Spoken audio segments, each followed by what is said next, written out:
The next generation of centers and big men in the NBA has arrived. We got guys like Jalen Duren. We got guys like Khalil Ware. We got guys like Chet Holmgren. And it's a bunch of other guys. And the new generation is here, y'all. It's different, but it's exciting. So the big man has already evolved because, as much as I talk about the big man up here, y'all know that I would love to see Shaq. I would love to see David Robinson and Ewing and Jabbar. I'd love to see those guys come back, but they're not. Those guys are gone, and I accept that fact that they're gone. But we've evolved with guys like Joker, with guys like Giannis, guys like Cat. You got stretch bigs that play beyond the three-point line, right? Guys like Joel Embiid, but they still do big man things. And now we're moving into an era of big men like this kid in Miami who I love, where I wasn't really sure if he fits in with what they were doing because as fast as they were playing, I wasn't sure if it was going to work with them. Turns out he actually enhances their offense with his ability to rebound and rim protect and then get the ball out. He actually enhances what they're doing offensively. So with him and then with Jalen Duren, who also is a glass cleaner, his ability to handle the ball that I didn't even know that he had that going on with him. So you know how I feel about the kid down in down in Charlotte, Kalkbrenner. So I'm actually loving where we are with the big man and the advancement of the big man today. So I think it's a great time to be a big man in the league. Great time. I think it's awkward that neither one of you have mentioned Victor Wembanyama though.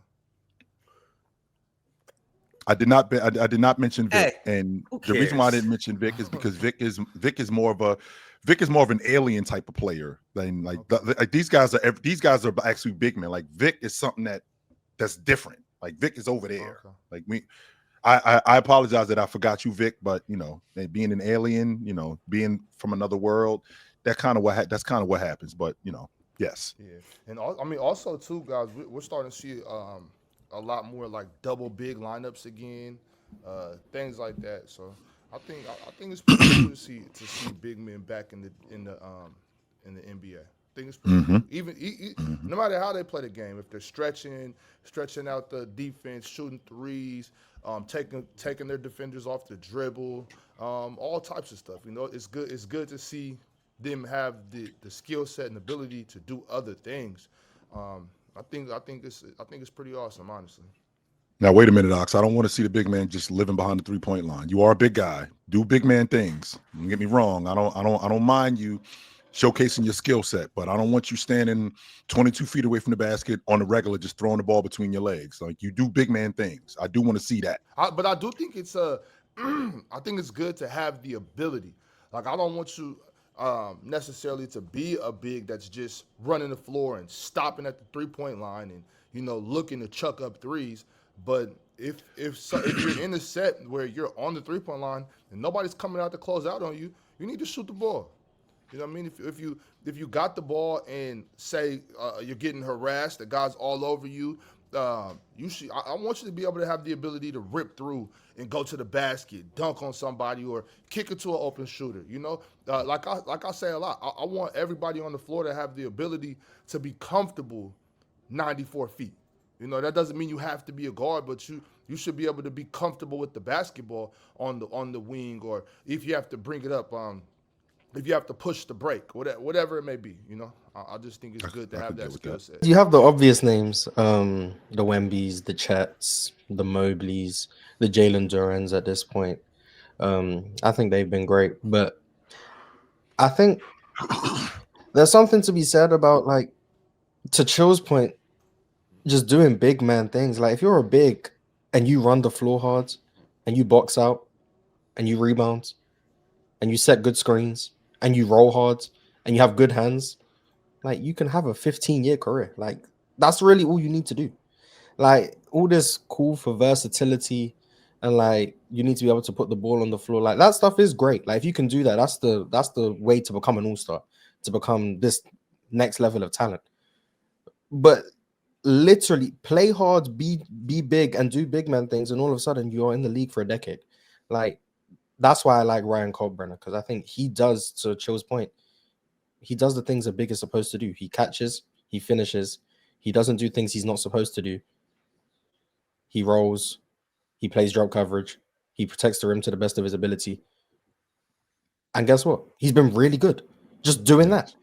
And I think that's what I like about players when players come in and they aren't trying to be something they're not. And I think that was the issue I was having with Kelel Ware early on in the season. It was like he's talented, but he wasn't doing big man things. Like he just wasn't running the floor hard. He wasn't protecting the rim. But then like the last couple weeks, he's been doing big man things alongside the skill set that he has. And that's where you start to see the upside. So I think it all starts with the foundation. You build the foundation as a big of doing big man things. And then if you have a skill set on top of that, that's where you take it to another level. Like a Jalen Duren, who I think is doing big man things, has been doing big man things, particularly offensively for a while now. But now you're seeing what happens when you start to expand that skill set and what you can do when you are extremely talented. So I think the league is in good hands at the big man position, whether that be with the more typical bigs like a Jalen Duren or like the more interesting, versatile, rare bigs like a Chet, like an Evan Mobley. You got a good balance of both. Derek Queen is another big who's in that rare archetype mold. So like you got a good mix, and I think that's what's good about the league currently. You got bigs of all different types finding different ways to be impactful. I think that's fun. Does it not seem like it comes in cycles? Like like the big, and then like it's the heavy point guard and wings. It just seems like to me like it just comes. So like we're moving into the big man era now. Like before, it was the point guard era. What you mean, Ox? So like in the 2010s, it was the point guard era of Russ and CP3 and Curry, and before that, it was in the 2000s. It was the big man, but it was also like the small forward era too. Is that what you're alluding to? Yeah, and even when Curry and Harden and Russ were doing their thing, like if you ask me, the league was Bron and KD and even Kawhi. Like I don't know, I'm not sure. It just seems like it comes in waves. It's been a while since the big man been around like this, and even up in Portland, you got Klingon and those guys out there. So forgot about Klingon and Yang. Yeah. And you just threw him in there, huh? My bad. Well, I think what the problem. You see what he did last night. I think the biggest problem, though, Ox, and you being a big man, you can appreciate this, is that the league tricked the big man. And I think I've said this to you before, that the league tricked the big man into thinking that in order for me to be able to play, like I got to do what guards do. I got to play away from the basket. I got to shoot the long ball. And yes, you do have to do that. That's because the game is expanded. No doubt about that. We live in a time where, you either adapt or die. So I do have to do that. But that doesn't mean that I got to get away from what makes me effective as a big guy, diving to the rim, being big around the basket, finishing around the basket, rebounding the basketball, protecting the rim. If we're playing pick and dive, diving hard to the rim. If we're playing pick and pop, being able to knock down a 15-foot jump shot, just being effective as a big man. That doesn't mean that you can't do those other things. You 100% can shoot the long ball, because if you can do that, you stretch the defense. That makes your game even more potent, right? I think that makes your game even better for other people if you're able to do that, as opposed to if you just a big and you just run to the block. It's not 1987 anymore, and I recognize that. I 100% recognize that. I don't live in the past like that when it comes to big men. I love the fact that the big man has expanded the way he has. One of my favorite bigs played 44 minutes last night and whooped the Minnesota Timberwolves. His name's Keegan Murray. He's pretty good. He's a pretty damn good basketball player. Takes a lot of jump shots, though, right? Not a typical big. Still grabbed 14 rebounds. Not a typical big. Played across some. Are we trolling? Is that what we're doing? We trolling right now? I'm not trolling. I think because I would love because we actually having a conversation about big guys. That's what we're doing. We having a conversation about big guys. Are we trolling right now? So is that what we doing? I mean, Keegan started at the 4. We not considering the 4 a big. Russell Westbrook started the game at the 4. DeMar DeRozan is listed as a 4. Yeah, so yeah, I mean, what we doing, Penn? Hey, Keegan play whatever he want to play. Hey, man, all I know is the Kings are 2-0 over the last 2 games. They beat some they beat 2 playoff teams. They beat 2 contenders. Keegan Okay, Murray's coming back. Ox told me a couple of days ago. Keep chill. When we get Keegan Murray back, it's gonna be different. Oh shit! Look, man. Keegan doesn't turn this into a playoff team. He makes us look like a real basketball team. Yeah, he does. And shout out to Malik Monk coming off the bench too. He's great. Mm-hmm. Look, all I'm saying is I don't care about the archetype. I care what you are and how good you are at what you are. I'm not gonna go against Lauri Markkanen averaging 28 points per game. Chill, one of your favorite players. He takes a lot of jump shots. He's pretty finesse. As much as I'd like for him to do. But he doesn't need to. First of all, let me put it this way. Long shot, long rebound, right? Yep. How many teams out there are getting their rebounds like 18 feet away from the basket? Whereas before, when guys drove more and the game was played inside the arc, it mattered that you had 2 7-footers underneath the basket. Because Horace Grant and Bill Cartwright going to grab all the rebounds. You know what I mean? Dennis Rodman going to grab all the rebounds. But now it matters that you're mobile. Some of the best rebounders like Josh Hart, they are perimeter players. So I think with the shot distribution changing, what you need from your big changes as well. And I do think that it matters that past success will dictate future success, or at least future archetype. You look at the players who are winning championships. Brook Lopez won a championship. Nikola Jokic won a championship. Kristaps Porzingis won a championship. Miles Turner last year was 1 game away from winning a championship. Sure. Al Horford won a championship. Draymond Green. These are not typical bigs. These are not typical bigs at all. Marc Gasol won a championship. He stands his butt, 30 feet from the basket, launching threes that no one's contesting. Serge Ibaka won a championship. What I'm saying is it helps. Because if the game is oriented towards the wings and the guards, it helps. Chet just won a championship. My God. What is the archetype showing you? That Ryan Cockbrenner is the future? I love Ryan Cockbrenner. He's great at what he does. At some point, he will probably need to be able to hit a mid-range jump shot. That's all I'm saying. And he will. Sure. I think He's good touch. I think he has that skill set. But when we're also talking about long rebounds, well, we have more mobile big guys. We don't have big guys who just live underneath the basket and that's all they do is just rebound underneath the basket. No, we got big guys who can get long rebounds. Khalil Ware is one of those guys. Yeah, but rebound is a team stat. Chill. It's a team 100%. It is a team stat, but it's a team stat that I contribute to as a big. So if I got a double big lineup of both Jared Allen and Evan Mobley, and I got guys shooting the long ball, we have to be able to get those long rebounds. And when I say those long rebounds, not the rebounds that go all the way to half court, but the ones that in the middle of that right next to the free throw line or those ones in the mid post, we have to be able to get those rebounds. Well, it's not just guards getting them. Well, I got big men that are now mobile enough to get in the paint and move to get there to get those rebounds, which speed us up, which make us faster as an offensive team, i.e. the Miami Heat. So, I mean, I think that where we are with the big man, I think we're in a really great place. But I also feel like I think it's going to expand even more because we're going to get back to big men doing more big men things. That doesn't mean that we're going to get back to the conventional big. I'm not going to say that, but I think that we're going to get back to the big man doing more big man things. Fair enough. I mean, it kind of already it's trending in that way, Chill. Yeah. And I like Penn. I do agree with you. Like the more you can do, obviously, the better you'll be for the most part. The more versatile you are. If you can hit a jumper, that's that helps the team. If you can put the ball on the floor, that helps you as a player and it helps the team. If you're more mobile, it helps you and it helps the team. But I think like with a lot of these traditional bigs or more traditional like bigs where they're not really shooting, they're just rebounding and, setting screens, rolling and things like that. I think that actually helps simplify some of the other things that's going on. So, you got a lot of on-ball screens. You got a lot of dudes shooting threes. You got, a lot of different movements and stuff like that, newer movements. And it is advanced. But I think when you add that simplicity with my big, just being able to do simple big things, I'm screening, I'm rolling, I'm rebounding, I'm running the floor, I'm boxing out. I think that actually helps some of these teams. Yeah, Andre Drummond's still in the league, Ron. Andre Drummond is still in the league. He's shooting threes now. He is. Andre Drummond is still in the league. I've seen Andre Drummond go like the last 2 years, Joe. 13 and 20 the other night. I was watching. Yeah, 22 rebounds against the Heat. He would have went 10 and 22, but he hit a last minute 3 with like 30 seconds to go. I think my point is I can't hate on you for being great at your archetype, right? That's all I'm saying. If you're great at what you do, if you're a great roll cut big, be a great roll cut big. You could be Derek Lively, absolutely. But if you a great like screen and pop big, then be great at that.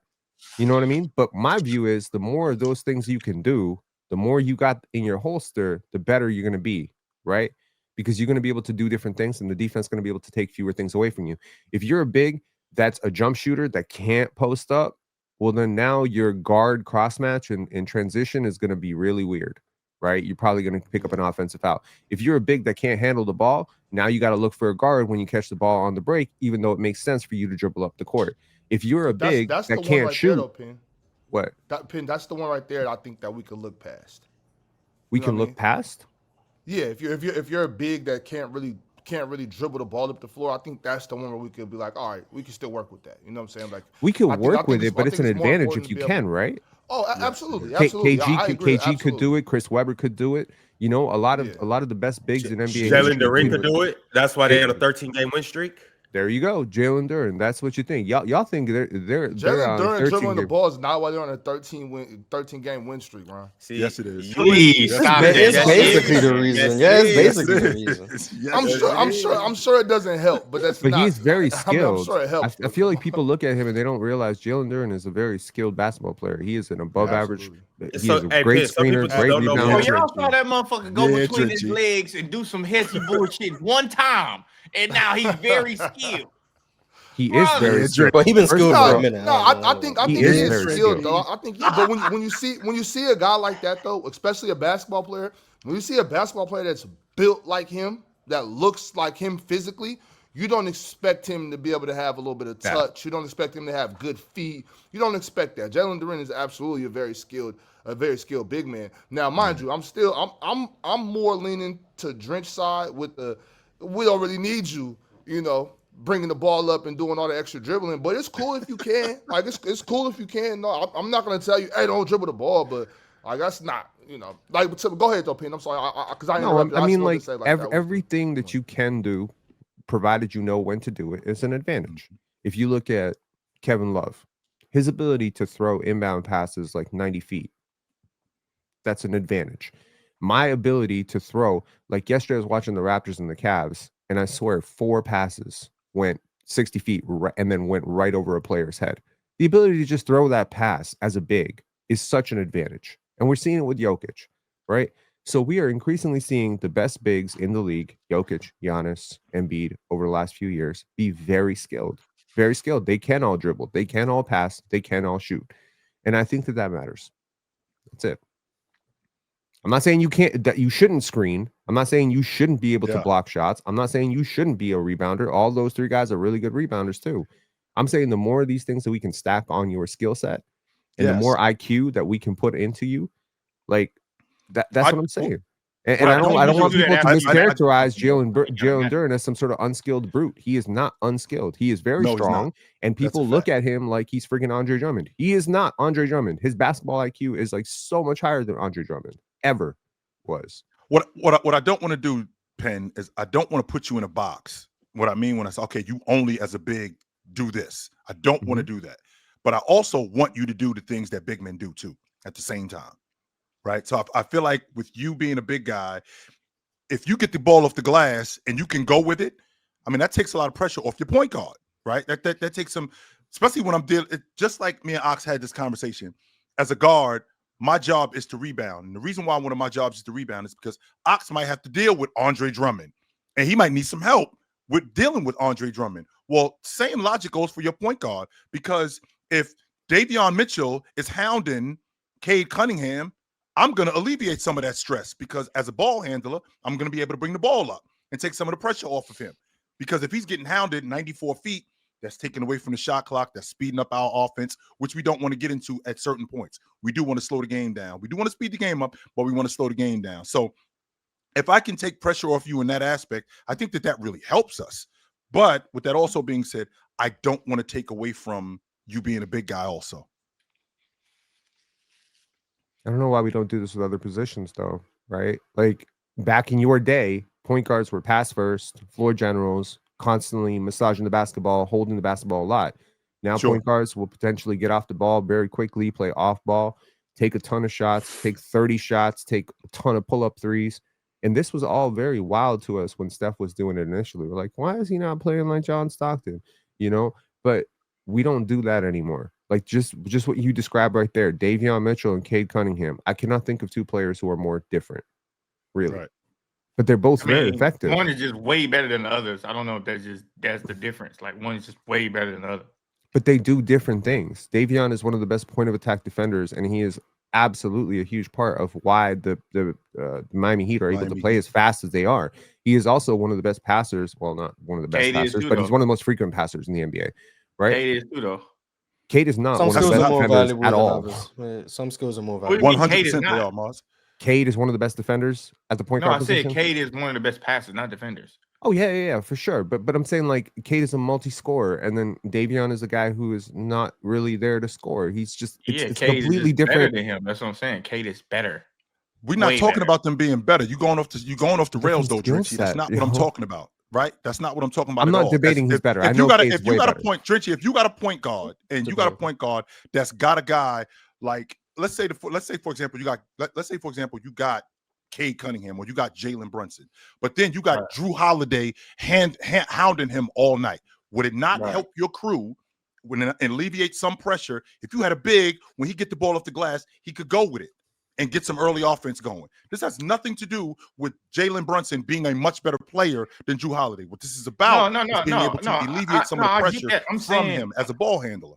No, I get what y'all getting at. I'm just saying from the aspect of the Cade and the Davion thing. Like, part of the reason why Davion don't score like Cade, because he can't. Like, part of the reason why Cade scored the way he does, because he's the best at it on the team. Like, I think y'all are putting these positions and things in a box, when at the end of the day, the name of the game is to win. And for the Pistons to win, Cade has to do all of those things pretty much. He has to be the facilitator. He has to be the scorer. He has to be a good shooter. Like, he has to even help out on rebound. Like, Cade has to do a lot for that team to win. Davion Mitchell can't. Like, that's just the bottom line. He just can't. Right. And I'm not arguing that point. What the point that I am whether arguing he played point guard or shooting guard, it doesn't matter. He can't even do if that but it's different versions of the same point. It's a different version of the same position. You know what I'm saying? Like, we don't what I'm trying to make a point here, Jordan, is that we don't box the point guard position in because we understand that there are 100 different types of archetypes of point guards, and we've seen them all be successful. Tyrese Halliburton does not necessarily play like John Stockton, but John Stockton was very good. Steve Nash does not play like Gary Payton, but he was very good. So my point is, like, we can see shooting guards like Ray Allen, Klay Thompson, and then we can see shooting guards like Michael Jordan and Kobe Bryant, and it's a totally different play style. And some shooting guards are very defensively oriented, and some are pylons. Some are very shooting oriented, some are very slashing oriented. But I've never seen anybody see a shooting guard take a jump shot and be like, no, slash to the rim like Michael Jordan. You know what I mean?